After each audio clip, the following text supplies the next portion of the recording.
Hello and welcome to the Majlis podcast, Radio Free Europe, Radio Liberty's current affairs talk show focusing on Central Asia. I'm Mohammed Tahir, host of the Majlis and Radio Free Europe, Radio Liberty's media manager here in Washington, D.C. We are back in Uzbekistan because the country is so much in the headlines lately and not for good reasons. A well-known singer who has recently announced to challenge the president in the upcoming elections was threatened earlier this week with bodily harm, and today his mother's footage appeared on social media condemning his son. 2 weeks ago, a music event was attacked. Earlier, private gatherings and consultations of political-minded independent activists were disrupted, and the organizers were threatened. Bloggers and journalists writing in critical terms about the government and the president get their accreditations revoked. They are harassed and, in some cases, jailed and prompted charges. As if they were not enough, recently a regulation has been introduced that criminalizes, quote-unquote, insult and slander of the president in the digital and online forums, where offenders could face up to 5 years in prison. These are some of the recent highlights from Uzbekistan, and one recent horrific incident involving a blogger and activist. Bazarov went to a whole new level, where first he was severely beaten, then authorities blamed him for provoking the attack. All these has happened in a matter of just a few weeks. So what's going on in Uzbekistan? To discuss all these, I'm joined by Steve Severlo, Human Rights Watch's former Central Asia researcher, a human rights lawyer who is currently an associate professor of human rights at the University of Southern California. Dilfuza Kurlova, a human rights lawyer and founding curator of the Tashkent hub of the Global Shapers community. Delmira Matyakubova, activist and co-founder of the anti-corruption organization Uz Investigations. Bruce Pannier, senior journalist and the editor of Radio Free Radio Liberty Central Asia blog, Kishlok Owazi. Thank you, colleagues, for joining us today on this important conversation. Obviously, there is so much to talk about when it comes to the recent right-related events in Uzbekistan. I mentioned a couple of them in my intro, but there are so much to it. So should we start with sort of a brief summary of what has been taking place recently, and can we start with you, Bruce? Okay, sure.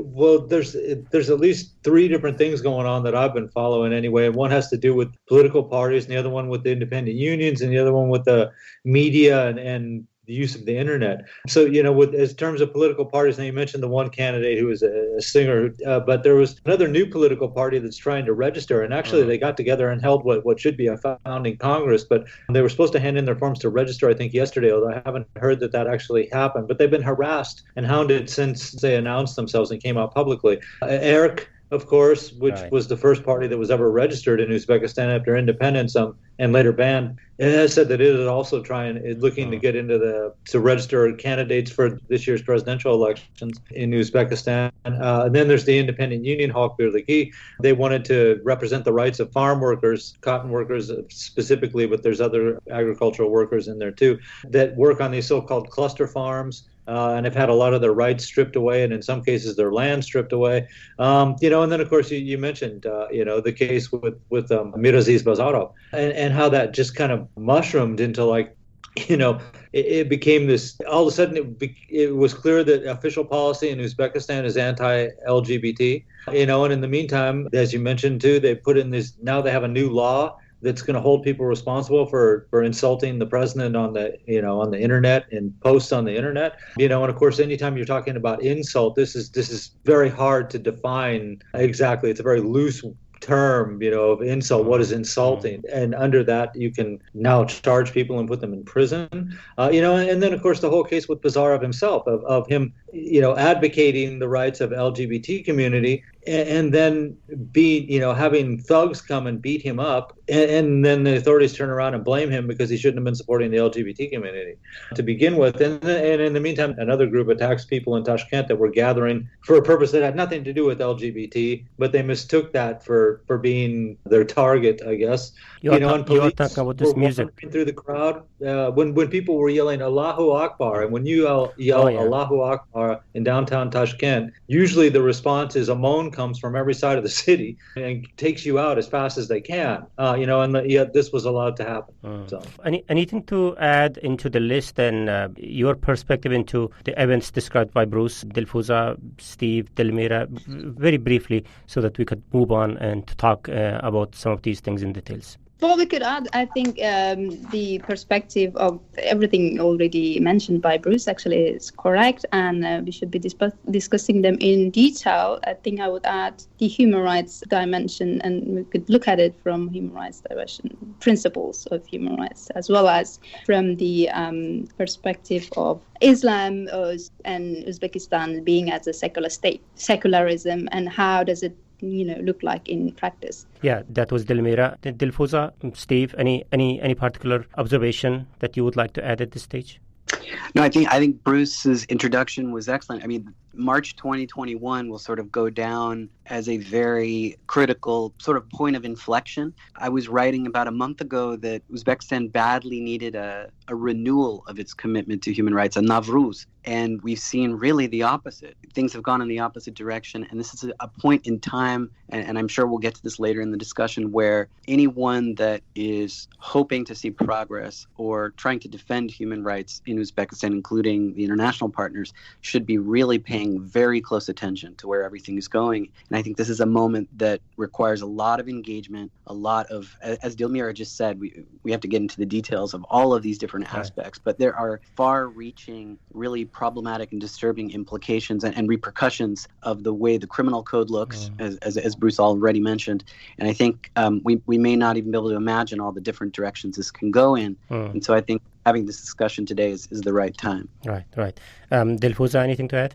Yeah, I will just join all colleagues that have been said, and I would go with the details and add there, because this situation for me personally was a little bit shocking, especially the reaction of the government and law enforcement agencies. So I, to be honest, was not expecting such reflection and the reaction of them. Yeah.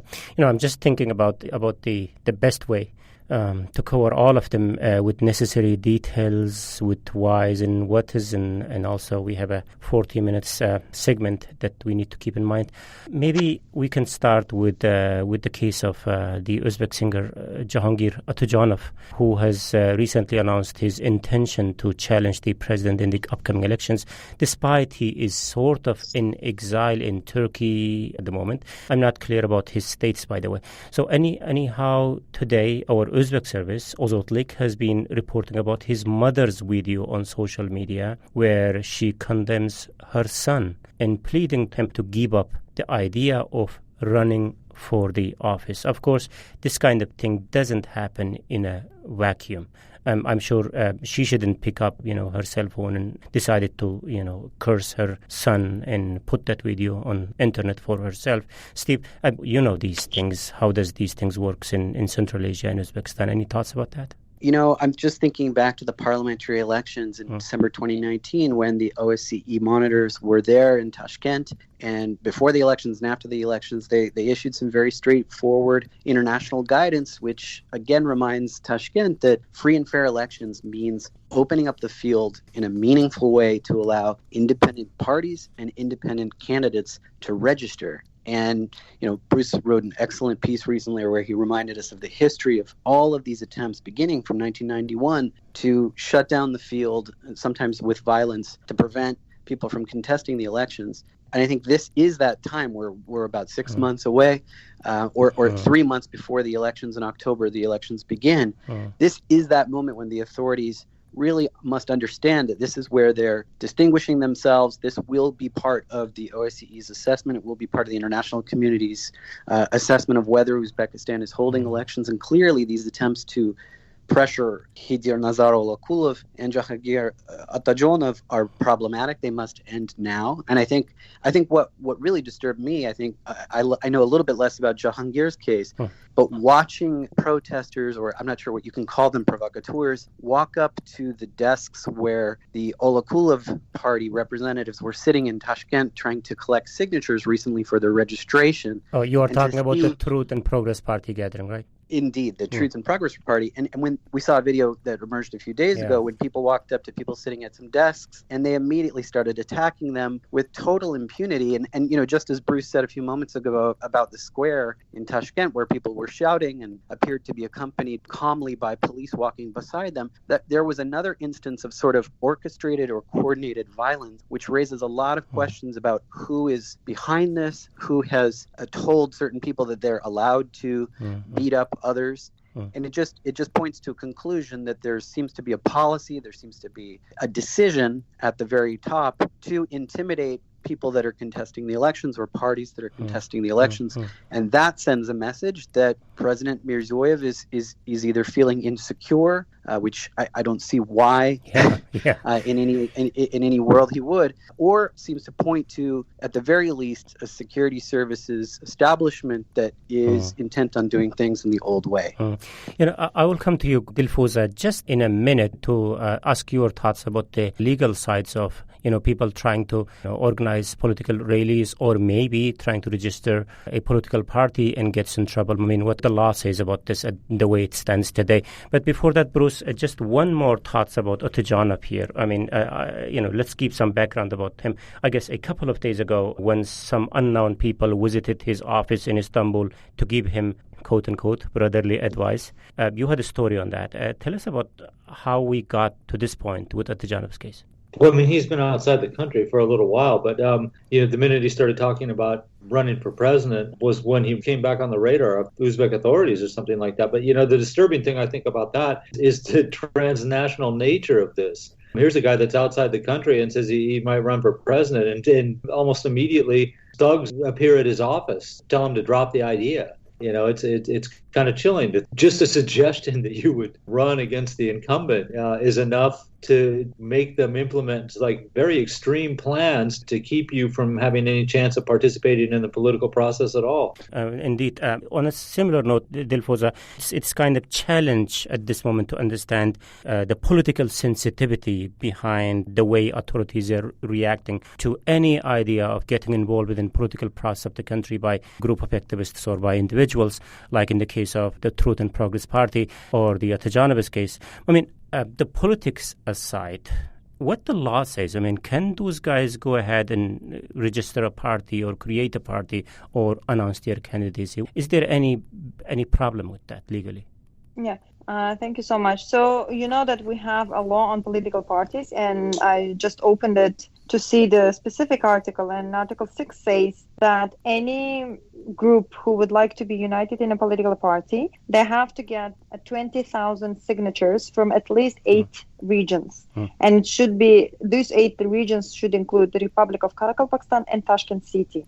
So 20,000 signatures, and if they can register the party in Central Election Committee and then become an official party, become a president or be elected. The candidate should be represented by the political party. So the political party is giving its candidacy, say, okay, this person will be for the election, right? So it's not like the individual person is coming and saying, hey, I want to be a president. So he or she shall be represented by a political party, even if it's member or not member. So it doesn't matter if they have a membership of this political party. The same goes with the members of the parliament. So if the person is not a member of the political party, but they can be independently, so they are independent, and political party can select the person and say, okay, you can actually represent our political party and be a member of the parliament. So they can put the person into the list of their candidates. So this in our legislation means independent candidate. It's not like a person sitting at home and saying, okay, I want to be a president or I want to be a member of the parliament. No, it's only through the political parties. So this is what law says.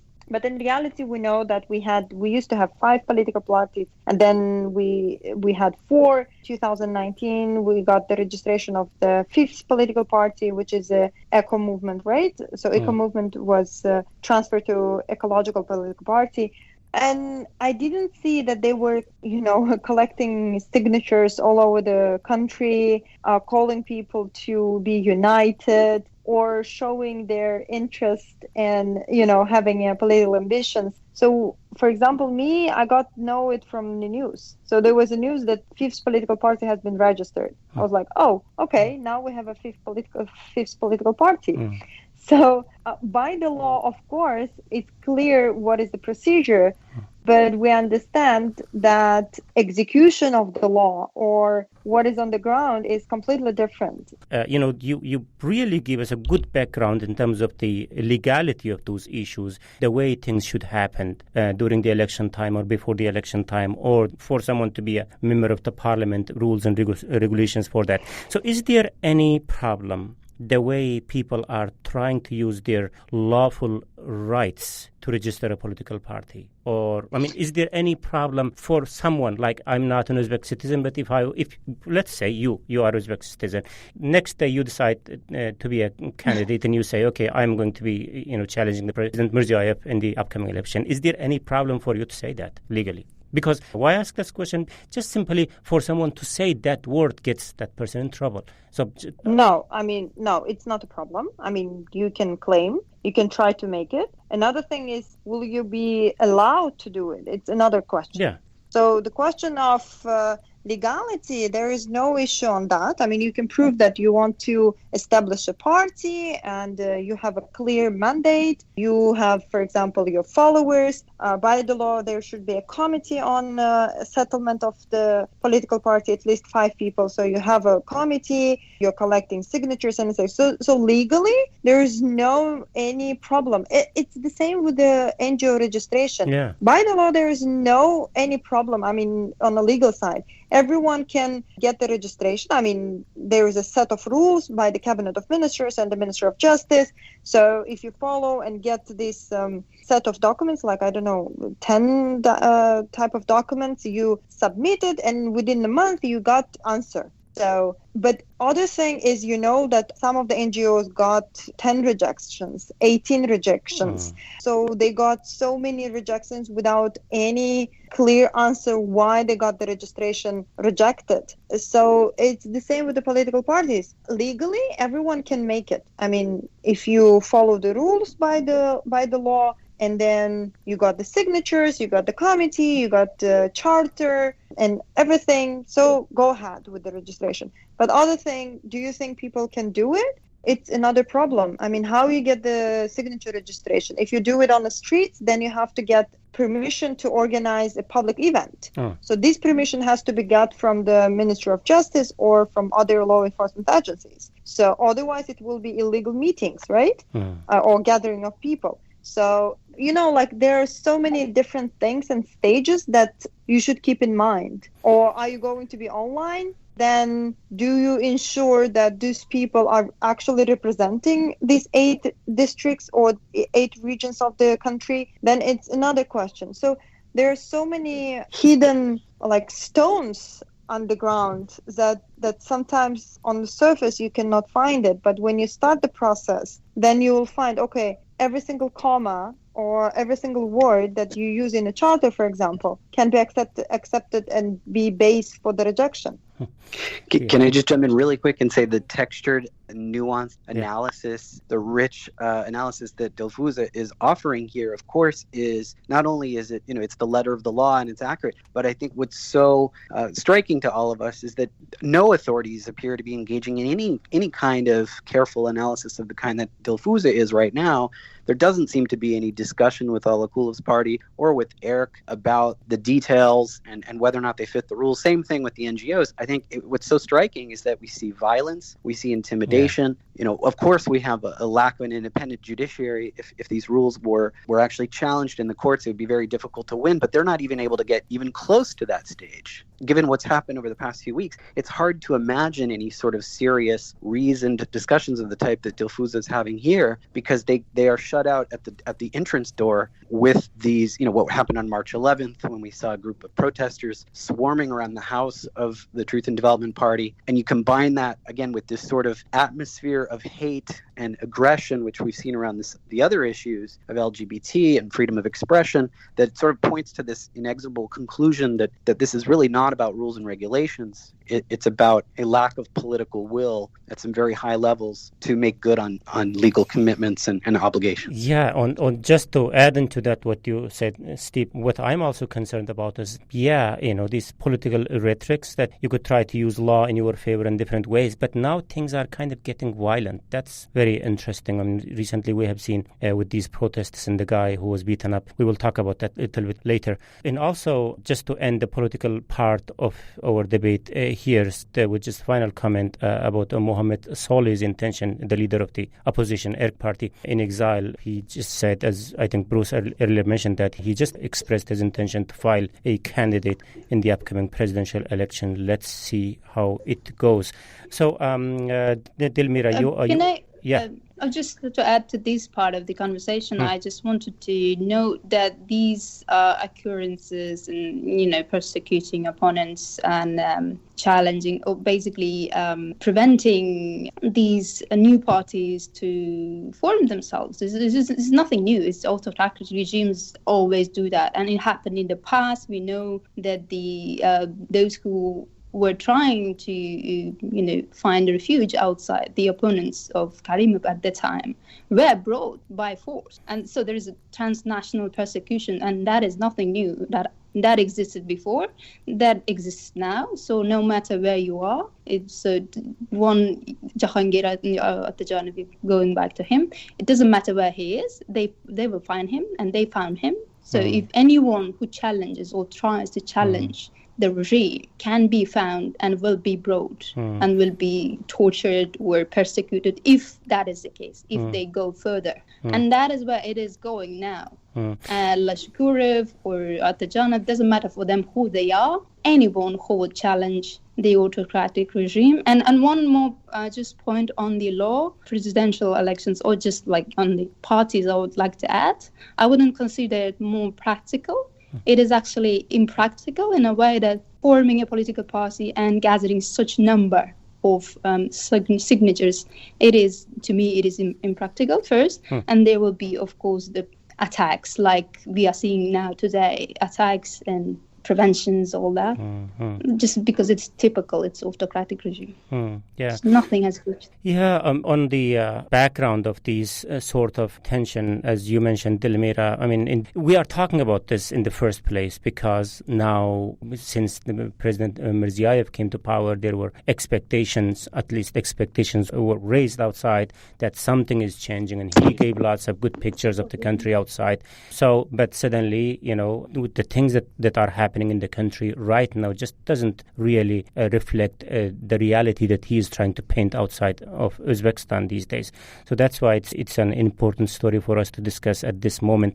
And I guess it's just not only political parties or political activism that are under pressure. Maybe we could continue with you, Dilmira, if you wish. Earlier, people who were involved in the trade unions, they also got in trouble because of some innocent efforts. I'm not really aware of the nitty-gritty details of that. What's the story behind that, and what ended up happening finally with those people?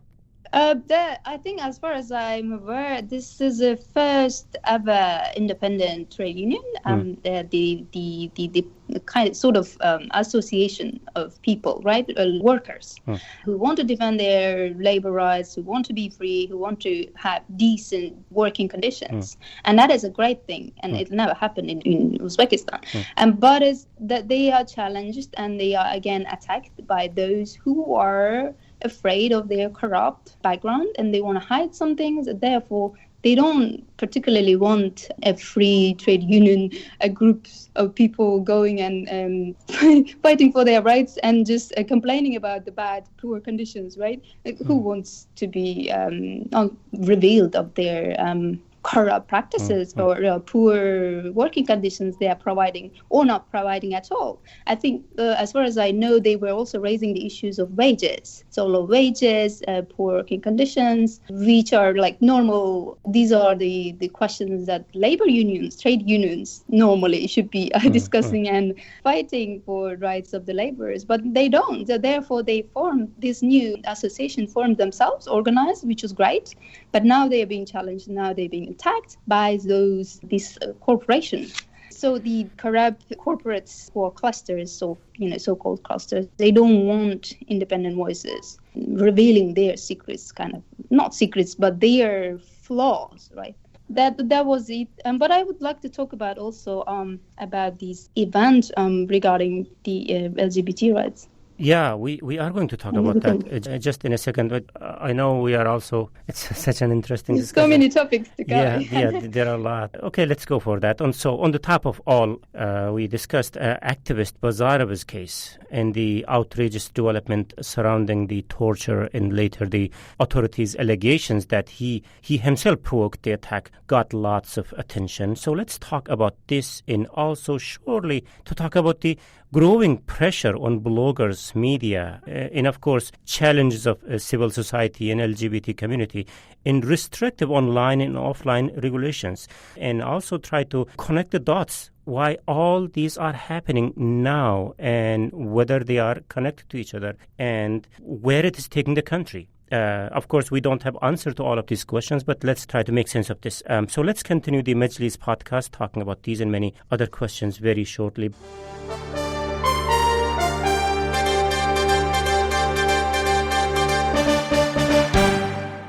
First, let me recap the debate that today on the Majlis podcast. I'm joined by Steve Severlo, a long-time Central Asia watcher and human rights lawyer who is currently an associate professor of human rights at the University of Southern California.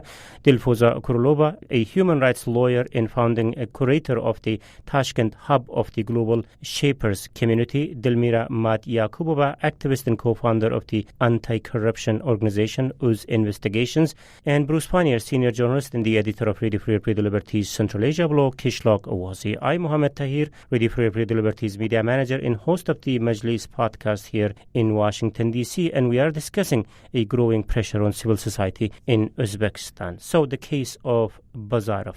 The last time I heard of him, he was hospitalized after a severe beating. Any updates about his health? Delmira, any news from him? Yes. Yeah, the latest update I heard was that he was held in isolation in the hospital and no one was allowed to see him, even his mother. That was suspicious, and so there was a discussion on social media and why are we not allowed to see him, but others are going in, like other patients in the same kind of isolation area, and that was raising some suspicions there. Also, I think the fact that he was attacked itself, and violently, beaten. I think this is totally is beyond any kind of, moral or religious. They are trying to cover up now on there.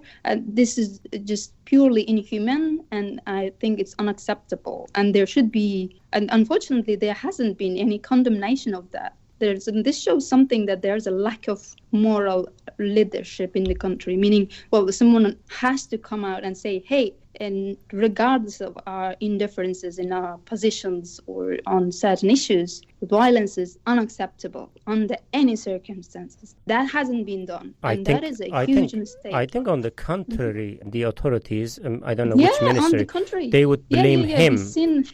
Go ahead. This statement by the director of the National Public Fund for National Mass Media Support and Development, Kamal Alamjan, we've seen a statement saying that, this is not acceptable. Our whole religion, Islam, does not allow it. Our society will not accept it. Tolerate, even he used the word tolerate. Society doesn't tolerate. Who are you to decide that? Speaking on behalf of this society and the nation, and it's not even in his authority to say that, to address, if he was, assuming that he was addressing the nation and the international community. No, he's not in a position to do that. And that was orchestrated as well by the government to say that, to show this is our message. We don't tolerate. And then this is a PR disaster, basically. This is bad for them because there isn't a lot. They have spent a lot on PR, on an expensive reputation laundering, and now trying to improve the reputation. And this all went down to tubes now. This is a disaster. And also, I think the another point here is, and no one looked really from particularly from the government side, looked at it from the human rights principle, just basic human rights principle. especially after becoming a member of UN Human Rights Council, I think it would have been more pragmatically beneficial for the government to actually be on the side of these groups' rights, LGBT groups, and saying, okay, so religion, but our state is secular. So this should be very clear. So why do you have to make an excuse covering up it under this Muslimness and saying we don't accept? And just this is yet another a label for the country, basically a homophobic character. Yeah. And this is, as I said, I mean, this is a catastrophically bad for the image. They're so trying to craft now. In addition to being corrupt, autocratic, kleptocratic, and abusive of human rights. Oh, there's a whole package there. Congratulations.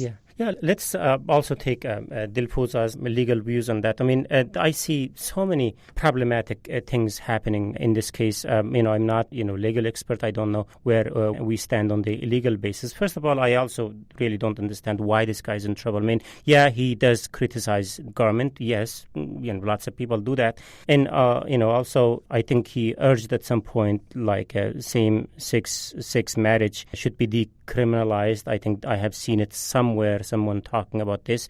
I mean, from legal perspective, Dilfuza, what do you see happening here? I mean, whatever this guy was up to, is there any problem with that legally? I mean, of course, everyone can say that whatever position I'm taking on certain issues, people could, accuse me in not respecting the, social norms, or maybe they could call, what I'm saying is not acceptable, but it doesn't make it like illegal.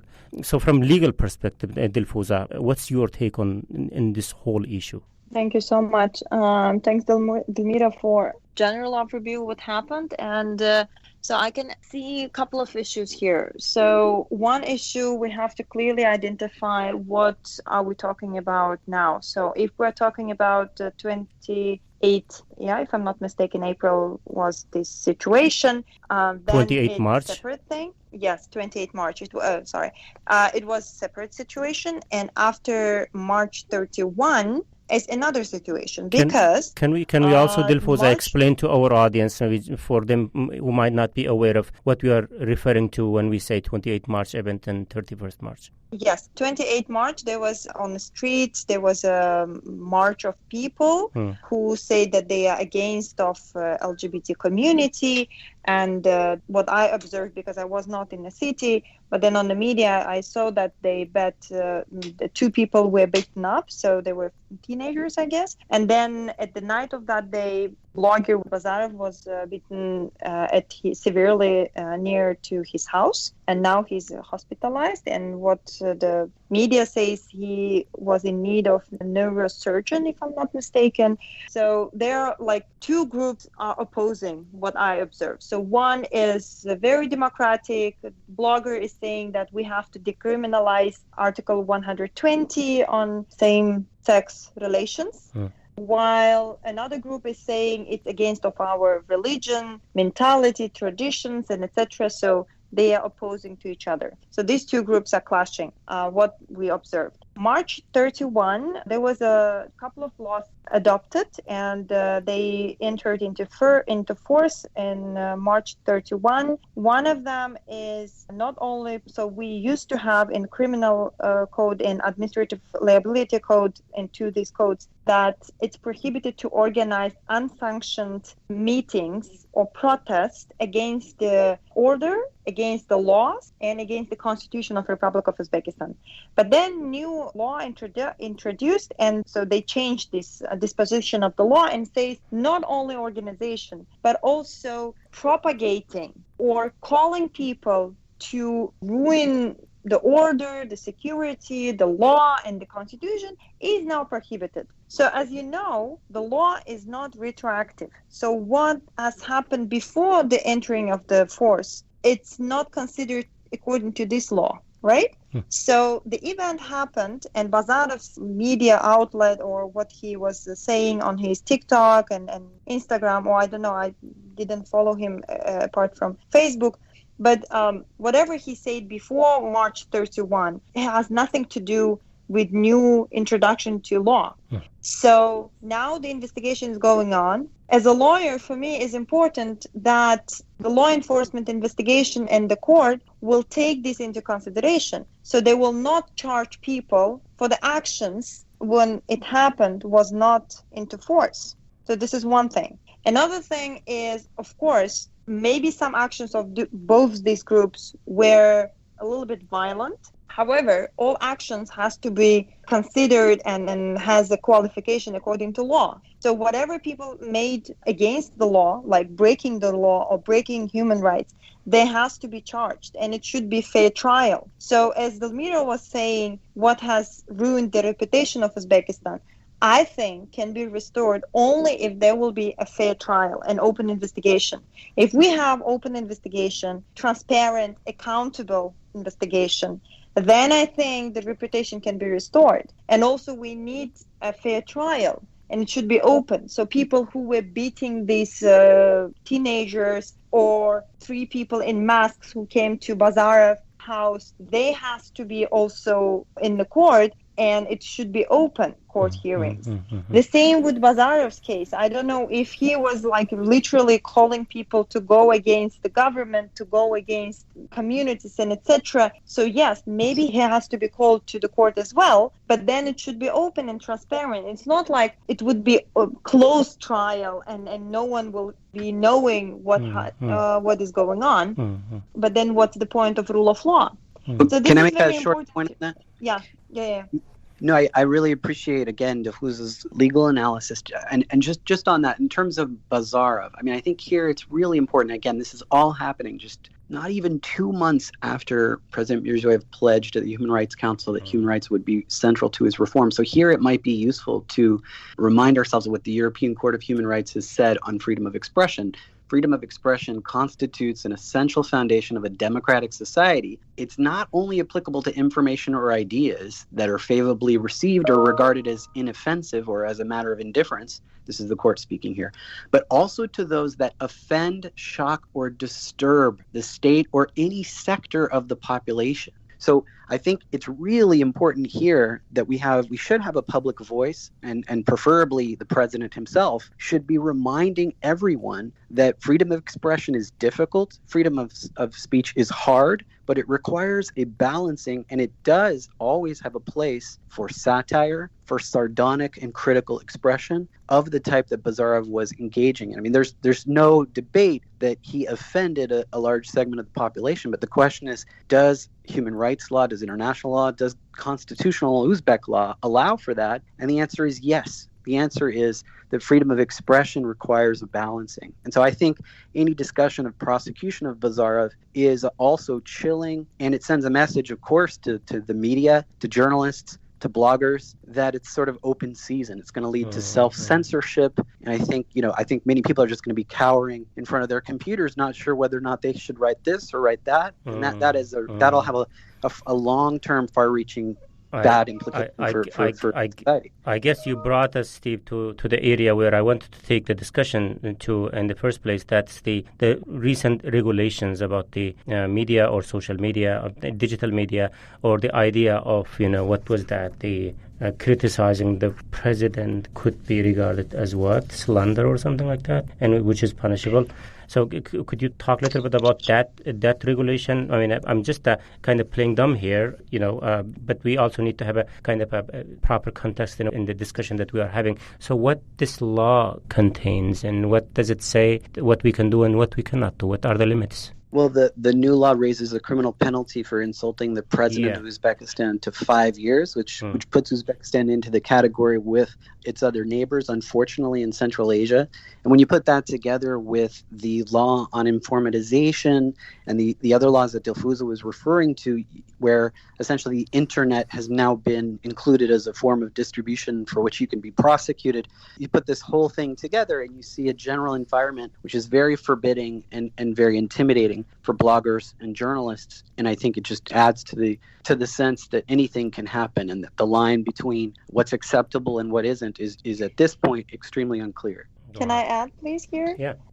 Just to clarify, the thing with against the president, it was already in a criminal code from the beginning of its establishment. So it's nothing new. But what has been added is just that spreading the information and slandering in internet. So it used to be only in printing media or in mass media, but not on internet. So the digital communications or website and etc. has been added, only these elements. So it used to be before, but no one was making it in the big discussions. But of course, after all events that we had, and this hate speech that is, widespread in our media now, especially by bloggers, different bloggers, it became a big an issue. And another thing that I was also in line with what Steve said, it's very important when Supreme Court or plenum of Supreme Court would be issuing... sorry. We have another panelist. Sorry. So yeah, it's important that Supreme Court or plenum of Supreme Court would be issuing a decree explaining what does it mean. Because now what Steve said, the law on informatization is saying any blogger. Who is the blogger then? According to law, any person who has a social media account is a blogger. So a person with 4 followers is also a blogger, which is nonsense. Or mass media. What is the mass media? Mass media is anything that registered and has a big audience in internet or in printing media and etc. So, but is Twitter or Facebook, like Agnieszka was also mentioning, is it also a mass media? Then how it should be regulated? Or what is the slander? What is the defamation? So it's very important when Supreme Court or Constitutional Court would be also issuing their decrees or I don't know, explanations, as we call opinion jurists, saying that, okay, this is that explanation. And then courts and people would be understanding, okay, this is what is we have, and this is the limitations that we can have. But unfortunately, we are lack of that. We don't have any court decisions that will be widespread and saying, okay, this is the argumentation, right? So we don't have it. And it's very unfortunately that courts are not publishing their argumentation, like legal argumentation, what is what, or Supreme Court or Constitutional Court. It's not his doing. And if we had it, then I think much less questions we would have on the regulations and legal basis. Are they explaining why they are not doing it, why they are not making it public? Well, according to new criminal code, they have to publish, but now it's willing of the parties and at the court. Also, we have a website of the Supreme Court where you can find court decision on the cases, but there is no explanation of legality of using specific articles. So you see, you can have a judgment, but you cannot have, for example, why this specific article has been used, what is the disposition is saying, and how the court explained it. So there's absent of that. I think Dilfuz is right. Courts move slowly, and there's not a long tradition of courts proactively issuing advisory opinions on important issues at the present moment, such as this recent spate of hatred. But I think that's why, if I were in the government and I was thinking about how to deal with this situation, or in the religious establishment, I think, the president and other high-level officials and also the religious establishment, they, of course, if they wanted to, they could come out now, and I think they should, to remind everyone what is meant by freedom of expression, freedom of speech. I think, Dilfuza mentioned this, and Dilmira at the beginning talked about Islam. You do have this phenomenon of very hateful, increasingly influential, I don't even know if the proper word is blogger, but several individuals who have large followings on YouTube and elsewhere who were instrumental in instigating these angry protests on Emir Timur Square, and they are going out daily and stirring up hatred, and that would worry me if I was in the government. I would also think that the religious establishment would want to counterbalance those views of hatred and really a tainting of the image of Islam in Uzbekistan, because really, as we remember, Foreign Minister Kamilov and the president himself, they've been touting this vision of Uzbekistan as a home of enlightened Islam, of high Islamic civilization, of tolerance, of a tolerant Islam. And so I don't see why the government wants to sort of cede the ground and completely open the space to really, really destructive voices that seem to be gaining in popularity. I think that's dangerous. Of course, there's freedom of speech and there's a balance, but there should be other voices reminding the populace of sort of the true traditions in a way of Islam and also freedom of speech. Right. Of course, in every country there are some rules and regulations in terms of the hate speeches like that. But it looks like just first, when I listen to you guys and also try to understand this thing from various papers that I have read, it's just confusing. Boundaries are not clear. There are so many gray areas there. It's just so horrifying. I mean, I'm just speaking as a journalist here. Dilmira, you want to say something just quickly, and then we move on. Just quickly, to add Steve's point, a very interesting notion he brought up, just conservative Islam, for instance, discussed in scholarship there, traditionalistic conservative Islam now becoming very much a dominant, which is not necessarily tied to Islam as a religion per se, but tied to customs, to habits. And this has been called also Uzbek Islam, in brackets, or Muslimness, whenever they refer to, spirituality or morality of the nation, they refer to Muslimness, right? And that is not really clear, as Steve mentioned, that it is not really clear under Muslimness what they mean. And this Muslimness is portrayed as having some specific Uzbek qualities rather than the rest of the Islamic world, or its universal features, characteristics, right? So it is very important also here to mention. And another point Steve mentioned is very important also, those bloggers who are inciting actually largely with a large audience, inciting hatred, inciting all this provocation against other more kind of liberal-minded bloggers and violence. They are not being dealt with. They are not being charged with anything. It seems like the government has double standards. They only go after those guys who criticize the government officials, the president, and they investigate corruption. They talk about corruption.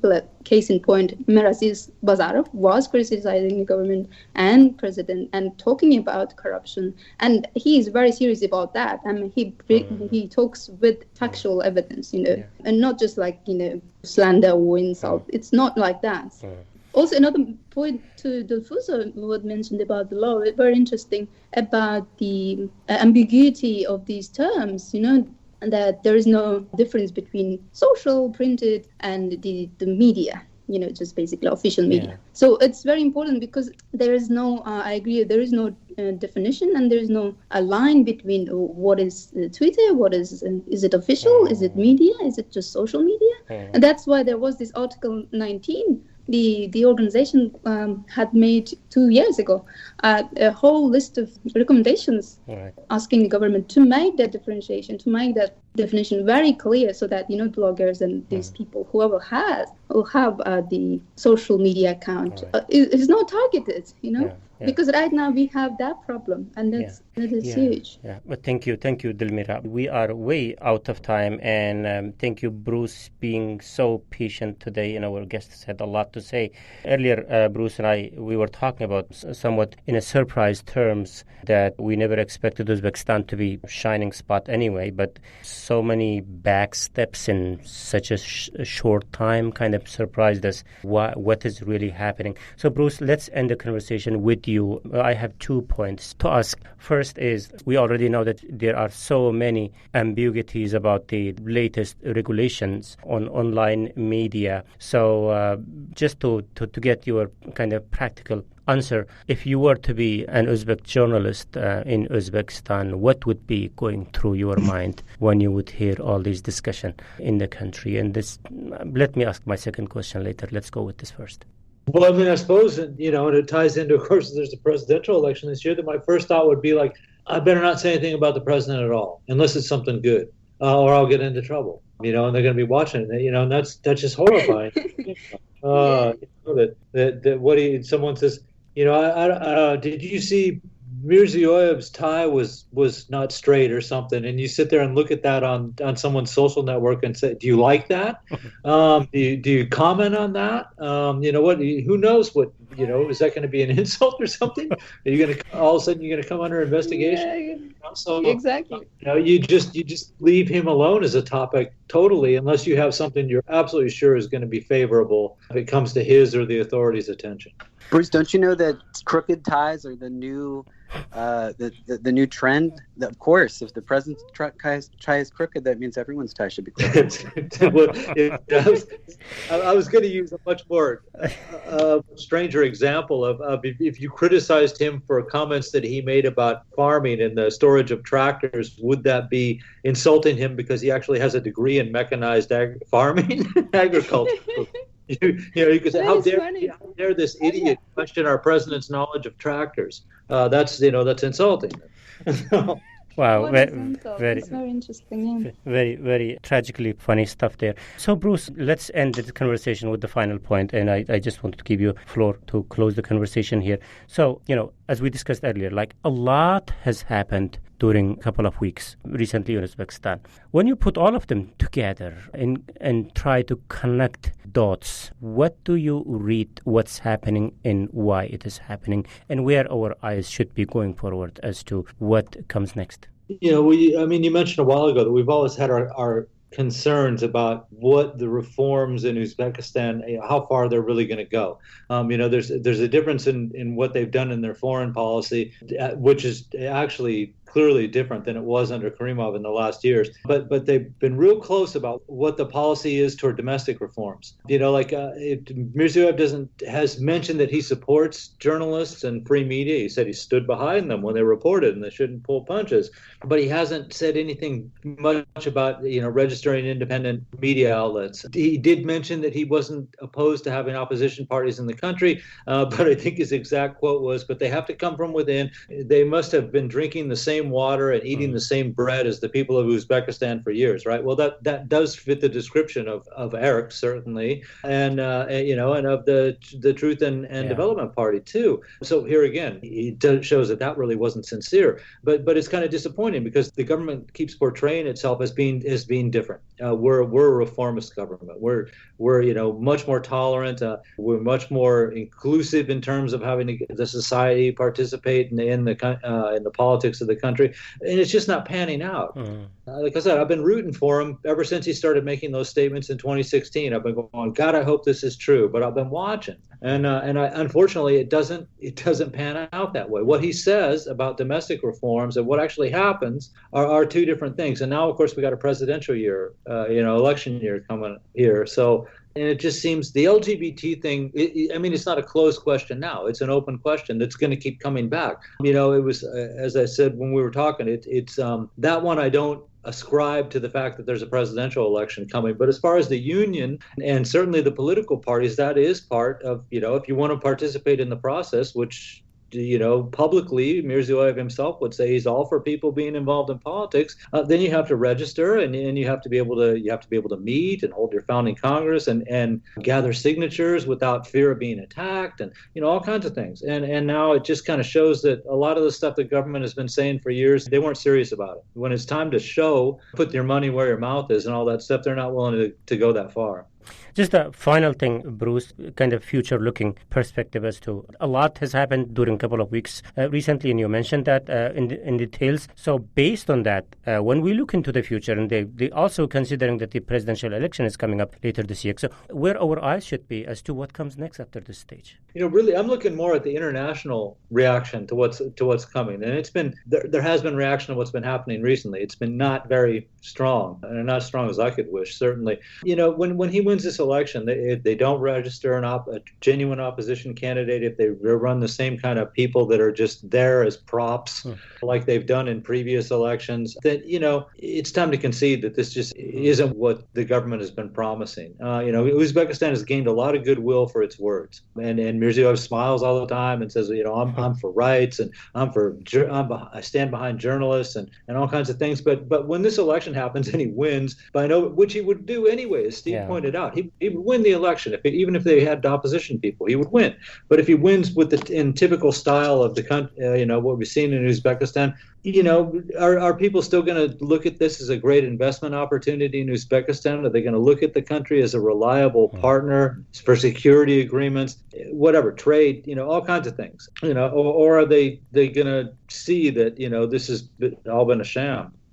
Okay, thank you very much, Bruce Pannier, senior journalist and the editor of Radio Free Radio Liberty Central Asia blog, Kishlok Owazi. And also big thanks goes to Steve Seberlu, a long-time Central Asia watcher and human rights lawyer, Dilfuza Kurlova, a human rights lawyer and founding curator of the Tashkent hub of the Global Shapers community, and Dilmira Matyakubova, activist and co-founder of the anti-corruption organization Uzbekistan. Again, thank you very much, colleagues, for your time and thoughts today. And this is from me, Mohammed Tahir, Radio Free Liberties media manager and host of the Majlis podcast here in Washington, D.C. Until next week, bye-bye.